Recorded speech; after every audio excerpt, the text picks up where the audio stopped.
Hola a todos, hello everyone. Me encuentro en mi casa, perdón por el desorden, y estoy haciendo este video que quiero compartir con todos ustedes, que es un poco como un detrás de cámaras de una de las muchas conversaciones que hemos tenido con parte del equipo de SciAll para prepararnos para hacer estos videos.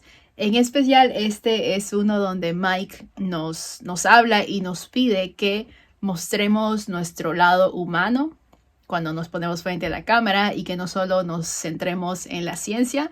Entonces quiero que en este video sobre todo vean ese lado humano de todos nosotros. Thank you guys for doing this.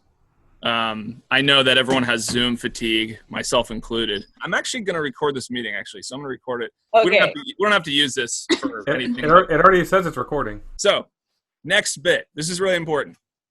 And man, this one's a struggle, and it's challenging. It is incredibly difficult to be real on camera. I struggle with it, and I've been doing this for almost 5 years.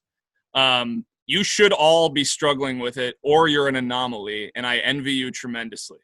It's a struggle, man. And the co-struggling, the solidarity and struggle that we all share, that's it. That's a powerful thing. That's an asset. You can be this like authority figure that just kind of gives advice in a way that seems like, yeah, this person knows everything. You're not revealing your humanity very much. If you try to get people that don't want to be scientists to be interested in those kinds of videos, it's going to be very challenging, because the number one criterion to get people to care about your videos and want to watch them on YouTube is to see your humanity as a vlogger.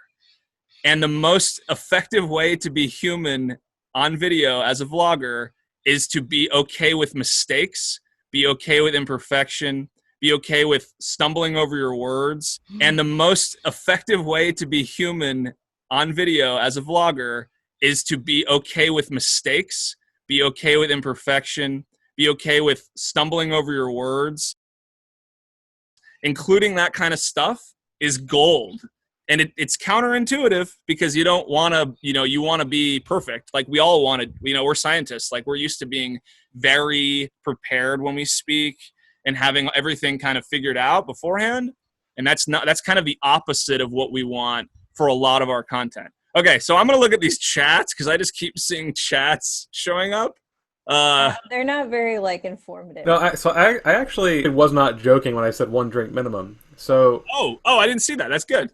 Yeah. So I'm so used to being in meeting mode when I'm in front of my computer, I don't really loosen up so well.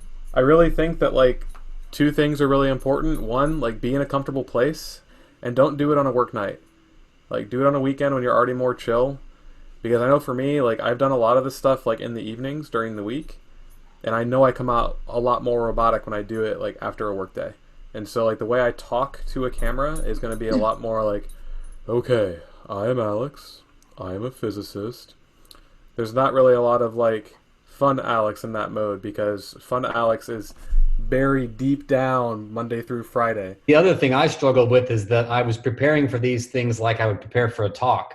My talks are much more candid than a lot of people can be, but I'm writing scripts down, and then when I do the video, it's obvious that I'm reading off some kind of script. And I'm really trying to get away from that. That's been my struggle for sure. I cannot stress enough, and this is only going to come with time and practice, but just be your real self. Be your real self. Like you would be with your friends when you're goofing around. Talk like you're explaining it to your nephew or niece. And while I think that can also be great, sometimes you're going to be a little more rigid than you'd be with them. I can't talk to children, by the way. I'm not around children very much. And I find myself speaking to them like they're adults, and they don't like it. And I don't like that either. I don't like their reaction. The whole thing falls apart. My problem is the kid will say, "What's that?" And I say, "It's an echinoderm." And they're and then they walk away. I don't even know how to talk in a simple terms. Sure. Yeah, that's it. You give them too much information. That's how I am. The main thing is you're not alone, but challenge yourself, push yourself, just like anything. As you get better with any craft, including science, this is just going to take pushing yourself, getting out of your comfort zone, and just embracing the fact that humanity is what people need. Humanity is what people need. Espero... se cae la cámara. Espero que les haya gustado el video y si es así, nos pueden dar un me gusta, compartir el video y sobre todo suscribirse al canal. Y sobre todo suscribirse al canal sciol.org. Adiós.